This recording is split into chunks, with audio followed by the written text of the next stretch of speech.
Hi, I'm Bryce Cash. I am the host of Block Talk. First off, Well, thanks, sir. I just want to confirm you have 18.2K on TikTok, right? I believe that's correct. Yeah, that's the last I checked. Wow. Well, that's pretty good. Thanks. And good luck. So, about the mascot. So, first question is, what was the biggest, moment, when you started? Like, how did you get into this, major league business? So I started in the minor leagues, which is, I don't know if you know, but there's the major leagues and then there's lower levels of different leagues that are affiliated with the professional level teams. A lot of the players move up through those teams, just like some of their employees will as well. So I started as a promo member, which is basically somebody that just goes, makes some noise and throws t-shirts, and that's about it, in high school. And I actually turned down the job because I was going to school to be an engineer. And 2 hours later, I called them back and said, sure, why not? I'll do it, which is pretty cool. I could have been definitely living a different life than I am now. But now from there, I worked from basically the lowest level employee they making $30 a game, which is way below minimum wage back then, but pay seasonally so they could pay us slower then. And then eventually I worked my way into the mascot role, getting paid way more doing that, and turned out I was pretty good at it. So I worked for the Lehigh Valley Iron Pigs for 6 years, which is the AAA affiliate for the Phillies, which is one step down from the Major League Baseball, MLB. I worked a year for the Lehigh Valley Phantoms. They are the AHL affiliate of the Flyers, and then 1 year for the ECHL Reading Royals, again for the Flyers. And then I got my current job, which I do not share, but I do share stories, secrets, all kinds of stuff of what it's like behind the mask as a pro. Sorry. No, go ahead. Have you changed teams? Yes. Changed through major league teams? No, this is my first job. I got in the pros, and typically when somebody gets one of these jobs in the pros, they hang on to them for a long time. There's guys that I know that have been in the position for 30, 40 years, if not more, because these jobs don't open up much, and there's only there's 15, I think, full-time guys in my league. So if you do that by the 4 big leagues, you're only getting about 80 full-time positions in the U.S. or in Canada, North America. So they don't come available very now. Not to say there's not part-timers, but I'm full-time with my team. Well, that's cool. What was your biggest fail with the mascot? Oh man, the team I worked for now, I had an interview with them via phone, over the phone, and it was by far the worst interview I've ever had in my life. So hopefully this one doesn't go that bad. But I got a call from them, and at that point I was working for the baseball team, the Iron Pigs, and got a call from them and was talking to the manager position, and I absolutely blew it. I was so distracted. I was setting up for a game. I was exhausted. I was in the middle of a 9-game homestand, just 9 days in a row, with games going in at 8 a.m. and not finishing until 11 o'clock or midnight. So I was exhausted, really distracted, and afterwards I called my mentor, who is a retired mascot for the Detroit Tigers and the Capitals. The Washington Capitals. And I called her right away. I was like, so I'm never working for that team because I blew it. I had the worst phone interview of my life. Luckily, the managers said, yeah, we're not hiring that guy. Freddie's out. So we luckily the director decided, no, he's at the top of our list. let me talk to him. And I nailed that next interview with the director. Luckily, he was the one that counted. So it was nice that I was able to, redeem myself. But man, it was so bad. I can make friends with, like, in an empty room. I can talk to anybody. So the fact that I could not talk to him, and it's great now because he's since left the team. Friends with him personally, the guy that I blew the interview, but he always teases me about it, man. He's like, oh, I never wanted to hire you. You were terrible. And it was one of my first shots for a pro job. I actually interviewed for the Dolphins just before that and didn't get that job. So luckily I got this one I have now, and I love it here. Have you met the Fredbird St. Louis? Yes. Mascot? Yep. Yeah, I know two of them actually. They have 2 full-time guys there. Yeah, I've met them too. Cool. Because my parents had their wedding there. But what? Are you from St. Louis? Mm-hmm. Yeah, I'm based off in St. Louis. Very cool. Very cool. Yeah. Love so St. what? I love St. Louis. Oh, yeah, me too. It's a good they have a really good baseball team, but yeah. I've been to Busch Stadium more times than you could imagine. Right. That's awesome. I've been through every single in and out of that stadium. But no, so the next question is, what was your biggest pet peeve with fans? Biggest pet peeve are parents that don't watch their kids. You'll have kids that come up and they'll just run in and it's great, and then you're like, all right, I gotta go, like I got 3,000 things to do this game. And you want to make every interaction special for every kid, person, fan that's just having a good time.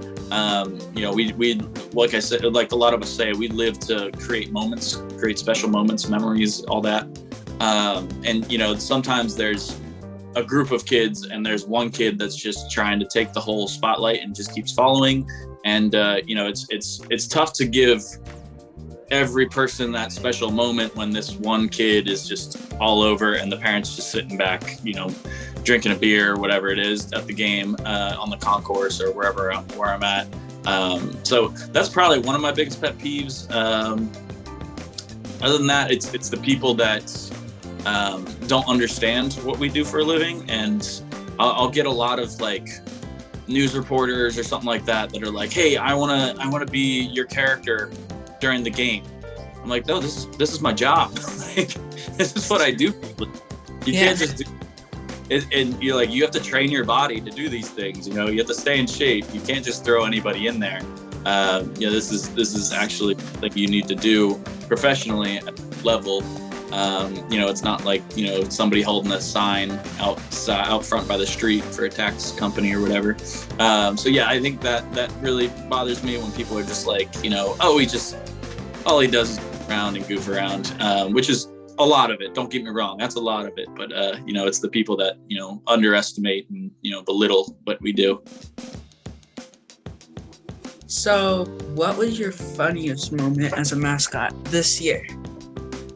Oh man, it's probably a little over a year now since we stopped going to schools during Corona. But just before everything shut down, I went to one of our players' fiance or wife. I don't remember if they're married. We're married yet at that point. Now they're married.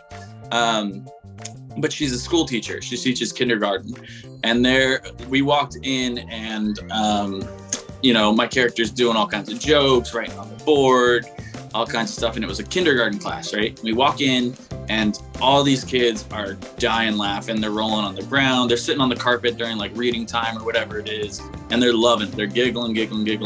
And there's one little girl who was just full of sass. Like you could tell her mom was a sassy woman, and she did everything like her mom, because she stood there in the middle of the group laughing, rolling on the ground. And she goes, ha, ha, ha, you're so funny. But really sarcastic.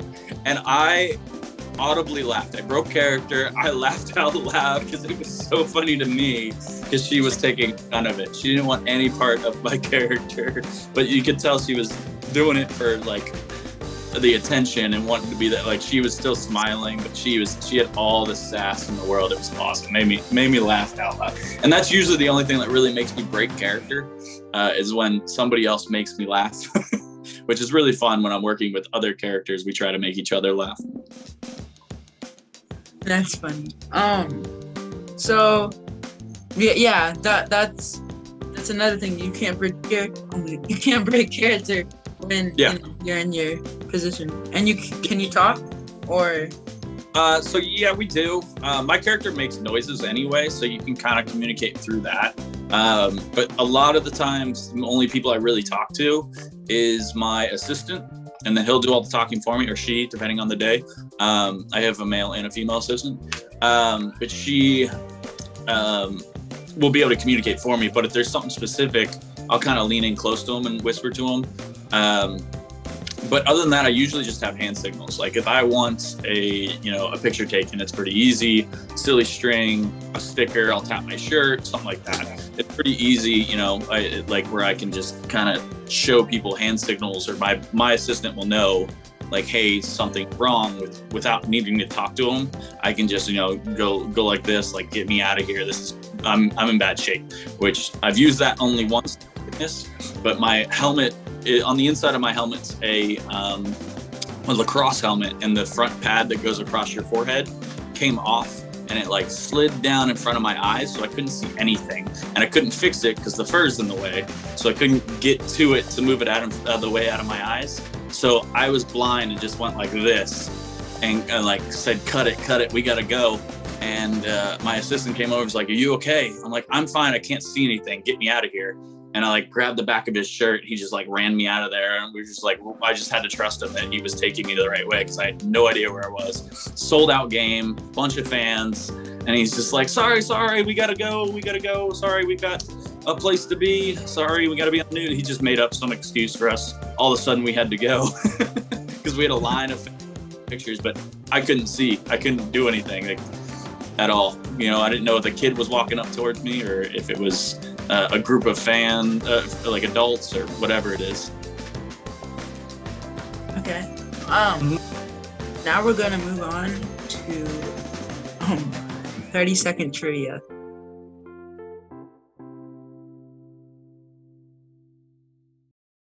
It's very simple trivia, but this trivia is based off of your career. Okay. We're gonna start off with, what was the name for the mascot of the National League team for New York? The national team for New York? Yankees? Yeah. Man, I can picture it. It's the blue guy. He had pinstripes on his fur. Yankee Doodle? Was it Yankee Doodle? Dandy. It was Dandy, right? For the NBL. Which one? NBL. MLB, you mean? MLB, sorry. Yeah. It's for the Yankees. I think they had one called named Dandy back in the day. But he only stuck around for like a half a year or something like that. The San Diego Chicken apparently put a hex on it. Well, that was right, but the newest, like the most recent one is Mr. Met.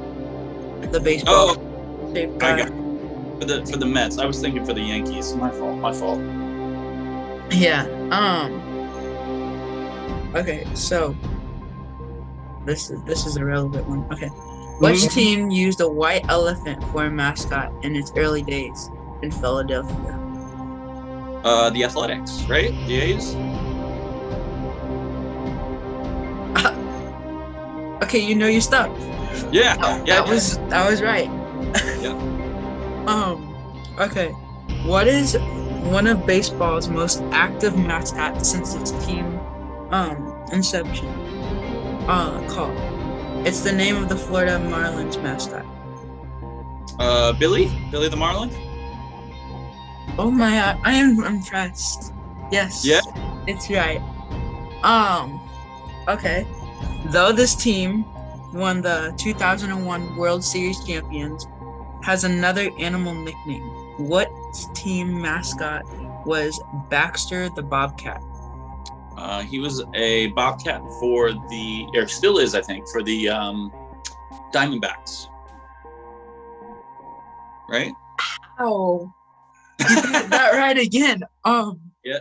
Okay. And the funny thing is, all these characters you've named, I know them all. I know Stomper for the A's, and I know that of the former Baxter. I don't know the current one. Okay, so now, in what city would you find a team that has used a chicken and a fryer as mascots? San Diego. You got that one right. I'm trying to find hard ones, but none of them are hard. This seems like, this one may. Okay. Mm-hmm. Native Americans protested the 1995 World Series that pitted which two political incorrect named teams against each other? Oh, interesting. It's the World Series? Mm-hmm. So it would be the Indians and... Man, what's the other one? Kick myself for not knowing this. The two cities. The Braves? Which two cities, though? Oh, Atlanta and Cleveland. How? I got that one. Yeah, I don't even know how for this. Okay, this is the last one. Yeah. What MLB team used a moose as a mascot? MLB would be Seattle Mariners. Yeah. Sorry, Bryce. I ruined your game.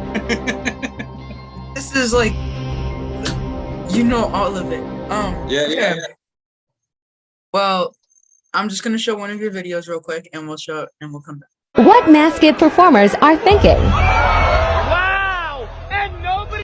They told me not to do it. They told me not to do it, but I did it. You know how hard butter is to get out of seats? They're gonna be so pissed. When you were a mascot, Mm-hmm. what?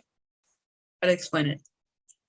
What have you ever like tripped on the field or had like a dance battle with anybody? Like, that's very specific, but have you ever like had a dance battle with any of the referees or anything? Yeah, I've done. The dance battles are awesome. I did not do one with this guy, but I'm sure you've seen the Astros and the man, who was he? The Tampa Bay Rays. The big bald guy is actually a friend of mine and that does all those battles. So I've done some with him, but they're not on the internet. And then I have lost shoes. Or I haven't tripped on the field that I remember, but I have lost shoes before. When I was working for the ECHL team, the Reading Royals, the bleachers were temporary bleachers, so they were metal and they kind of like moved a little bit, and my foot fell between the two bleachers and I had to pull it out and my foot came right out of my shoe. So I had a big lion character and then all of a sudden there's a human foot at the bottom, so I had to like very quickly pull my shoe out from under the bleachers and put it back on. But yeah, I've done both of those. I've done a ton of dance battles, of course, between all kinds of leagues. Every year I join the mascot games in Orlando. It's a really cool event. It's all for nonprofit, and we compete in a few different games and entertain all kinds of camps and stuff like that come for the weekend. And all the fans in the stands are actually divided up into 4 teams, just like the mascots, and they'll be rooting for their team. Like, so there's a yellow team, blue team, red team, and a green team, and they always compete and cheer there. So there's always a dance battle there as well at the All-Star game. So at least 2 or 3 times a year minimum between, my league and other leagues. That's cool. Well, my very, very last question is, when you get done with, if you change teams at all or any point, could you reveal who you were? Yeah, absolutely. I definitely can reveal who I am when I retire with this team, or if I switch teams. Absolutely, because I do share the former teams I've worked for, all my minor league teams.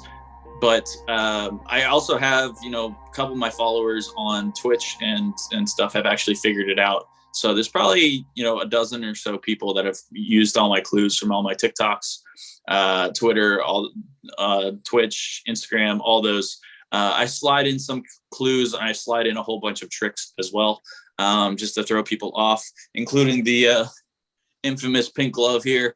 Everybody thinks I'm Gapper now because I've used that glove and it's just a prop, just a red herring to throw people off of the trail. But yeah, it's pretty cool.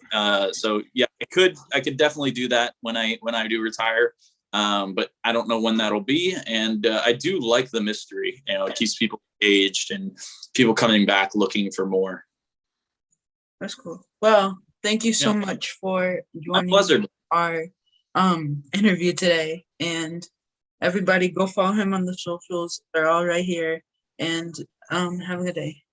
Perfect. Thank you so much, man. I appreciate it. And everybody have a great day.